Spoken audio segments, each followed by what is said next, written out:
So I have my little Buddha man here. And this dude, like, we got some history. I'm gonna tell you what happened.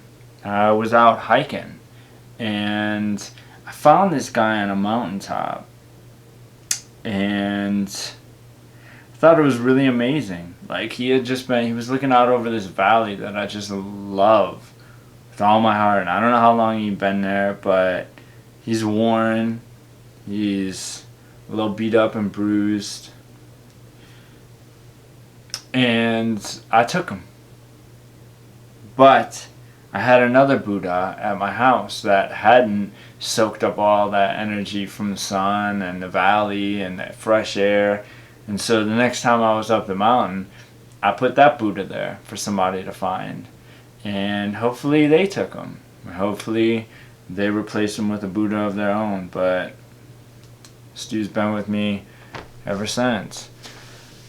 So these Q&As are really good for me because when people comment something ignorant, because we've been getting a lot of the weak-minded, lazy thinking people that are commenting on stuff, and BDSM is a major target of that.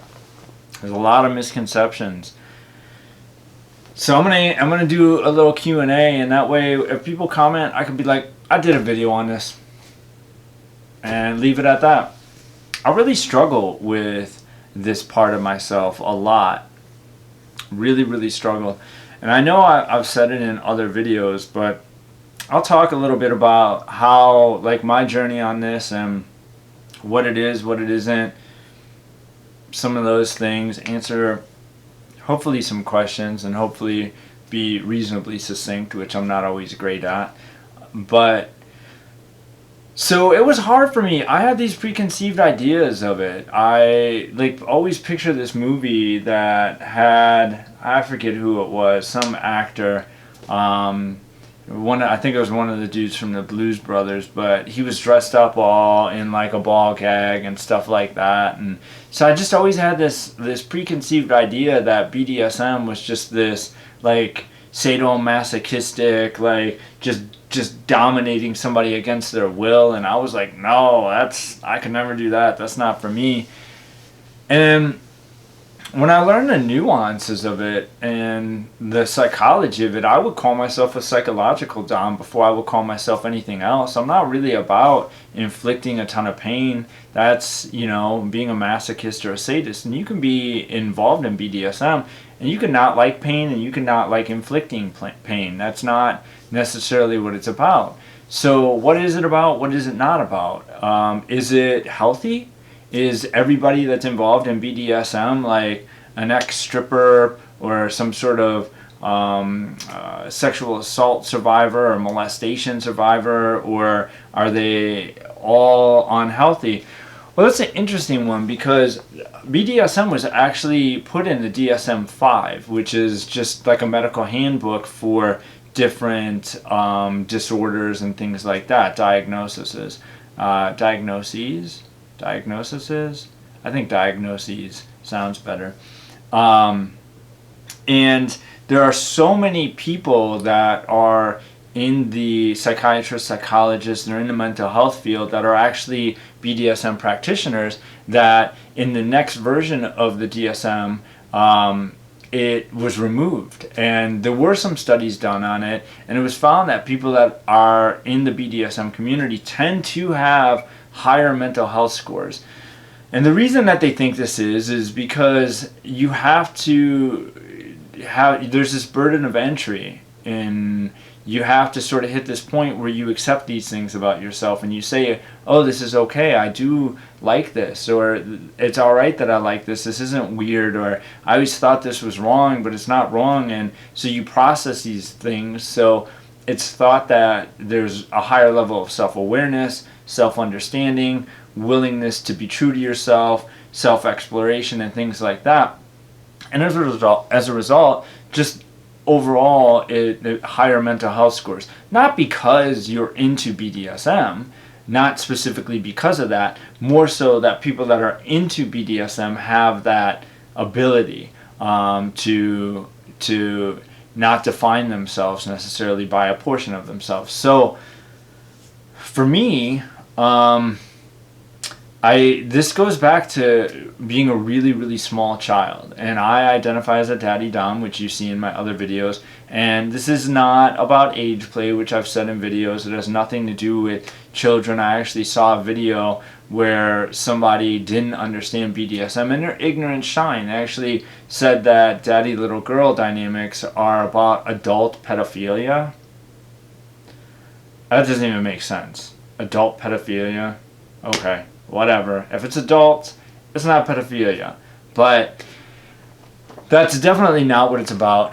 There are a lot of people that misunderstand and so on. The reason I identify as a daddy dom is because I am caring, I am nurturing, I want to help people, I want to see people do well, I want my partner to do well, I'm attentive, and I am a dominant person in my life. I am assertive, and I'm direct, and I'm blunt, and I'm upfront, and I'm honest, and I'm all these qualities. But I also am, I would identify as a healer, and I'm not a healer in that I do acupuncture or things like that, but I'm a healer in that I feel like I'm meant to, even my schedule, it's 1:30 in the morning, and I've always been a late nighter, and I think it's something instinctual in me. Like, I go to sleep and I sleep well when I know everybody's up and safe and has made it through the night. Like, I like being up, keeping watch. This is just a quality in me.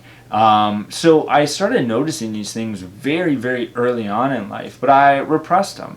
So in BDSM, I think there's a lot of people that have interests in these things, but they repress them because they think, oh, this is wrong, or why do I want somebody to do this to me? And it's really kind of the wrong thinking. There's nothing wrong with you if you like something that's unconventional. And I did my video on fetishes and talked about some of the different fetishes people could have, and a lot of those fall into BDSM. But there are different BDSM dynamics. Some of the common ones are would be pet owner, and that's one type of dynamic. And there's daddy little girls, and there's slave masters. Now, probably the harshest of those, where the dynamic doesn't have so much of responsibility to the emotional well-being and so on of the other person, is slave master. Sometimes, if it's not an actual committed relationship, it could just be top bottom. And they could play those roles for a particular night or week or whatever. They could have that dynamic as a top and a bottom, and that would just be another way of saying dominant and submissive, but it's more of like a shorter term version of it. So there are those different dynamics, and then in each of those there's different things that people could like. A good example would be with daddy little girls. You can have multiple different kinds of different girls. You could have a little girl that's an age player or not. You could have a little girl that is maybe identifies more of a brat. A brat would fall into the little girl category. A princess would fall into there as well. There's going to be different categories within there. Now, I don't feel like I'm doing super well on this video because it's not the most well thought out, and I really needed to just sit down and do a video that was me sharing already processed thoughts instead of my sort of typical processing on the fly. But you know, I wanted to do it in part because I want to take some of the preconceived ideas away from it, and I want people to be able to say, hey, I like this thing, and that's okay. I like to be spanked, and that's okay. There's, you know, from a psychological standpoint, there's a very narrow line between pain receptors and pleasure receptors. And so it's not enjoying pain. There's nothing wrong if you enjoy pain. There's nothing broken about you. There's no issue with that. If you enjoy feeling small, because a lot of little girls will say that they want to feel little, and that doesn't mean that they want to be a child. It just means that they want to just be in that space where they don't have to feel like they're having to protect themselves and overthink, and they just want to feel small. They just want to feel small. They want to feel protected. They want to feel safe. And that's sort of what that means. So there's nothing wrong if you want these things. So if you have something that you feel within you that you need to be true to yourself, what I'm encouraging here is for you to explore that in a healthy way, because there's going to be preconceived ideas, and that's a burden of entry to get into certain things in the lifestyle. And that burden of entry is getting past those societal preconceived ideas and stereotypes and judgments, and just saying, hey, I like this thing and this thing's okay. If you like much younger or much older partners, that's okay.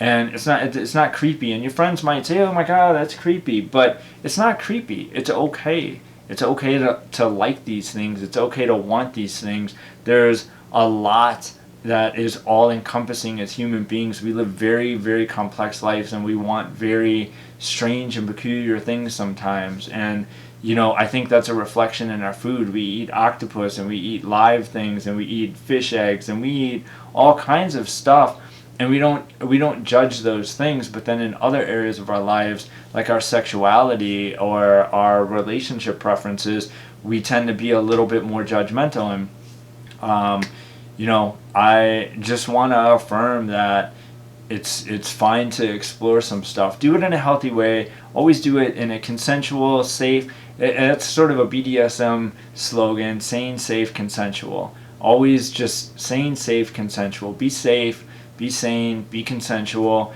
and sort of feel those things out for yourself. And if you have any questions, ask down below. Like, we're all always on this journey together, and hopefully happy to help each other. So